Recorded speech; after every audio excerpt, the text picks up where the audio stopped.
This video is so moving and it's so touching. This was the tearful moment a mother reunited with her baby. After the devastating earthquake that hit Syria and Turkey, a mother is reunited with her child after being apart for 60 days.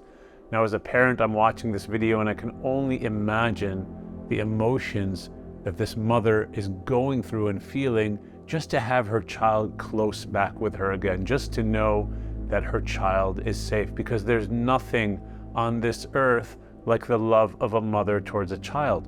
And the messenger of God, Muhammad, peace be upon him, he was once with his companions, and a scene played out in front of him in which a woman was breastfeeding a child. And the messenger of God, peace be upon him, he says to his companions, he says, do you think that that woman would throw her own child into the fire? And the companions said, oh, messenger of God, no, absolutely not. She wouldn't do so.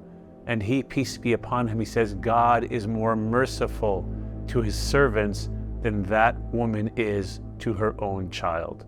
And Allah subhanahu wa ta'ala, he tells us that about himself in the Qur'an. He says, كَتَبَ عَلَى نَفْسِهِ الرَّحْمَةِ, that I, God, have written upon myself mercy. Now, the interesting thing about God's mercy is sometimes it's delivered to us in a package that we don't understand or we may not even like. And Allah subhanahu wa ta'ala, he addresses that in the Qur'an. He says, وَعَسَىٰ أَن تَكْرَهُ شَيْءٍ. It may be that you dislike something and there's a lot of good in it for you. I mean, look at the lives of the prophets of God. Look at how Allah subhanahu wa ta'ala manifested mercy in their lives. In the case of Moses, peace be upon him, to save him from Pharaoh, his mother was told to throw him into the raging river.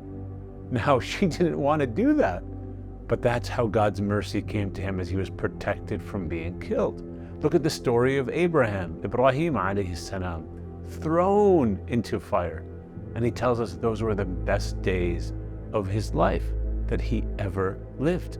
Look at the story of Yusuf alayhi salam. His brothers all came against him, picked him up and threw him into a well. That's not easy physically. That's not easy spiritually. That's not easy emotionally. But it set forth a beautiful story of God giving him mercy and turning him into one of the greatest prophets that we know. And look at the life of our messenger, Muhammad, peace be upon him, going through difficulty after difficulty until the highlight of that difficulty in his life, he goes to Ta'if and he's attacked and he's hurt and he's ridiculed and he says, they're the most difficult days of my life. But then what does Allah subhanahu wa ta'ala do? He showers him with mercy and he takes him on the Isra and the Mi'raj.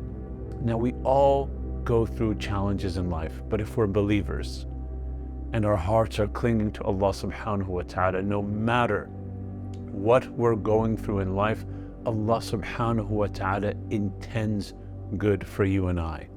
All we have to keep reminding ourselves of is what the Messenger of God sallallahu ta'ala alayhi wa alihi said, that God is more merciful to his servants than that mother is to her own child.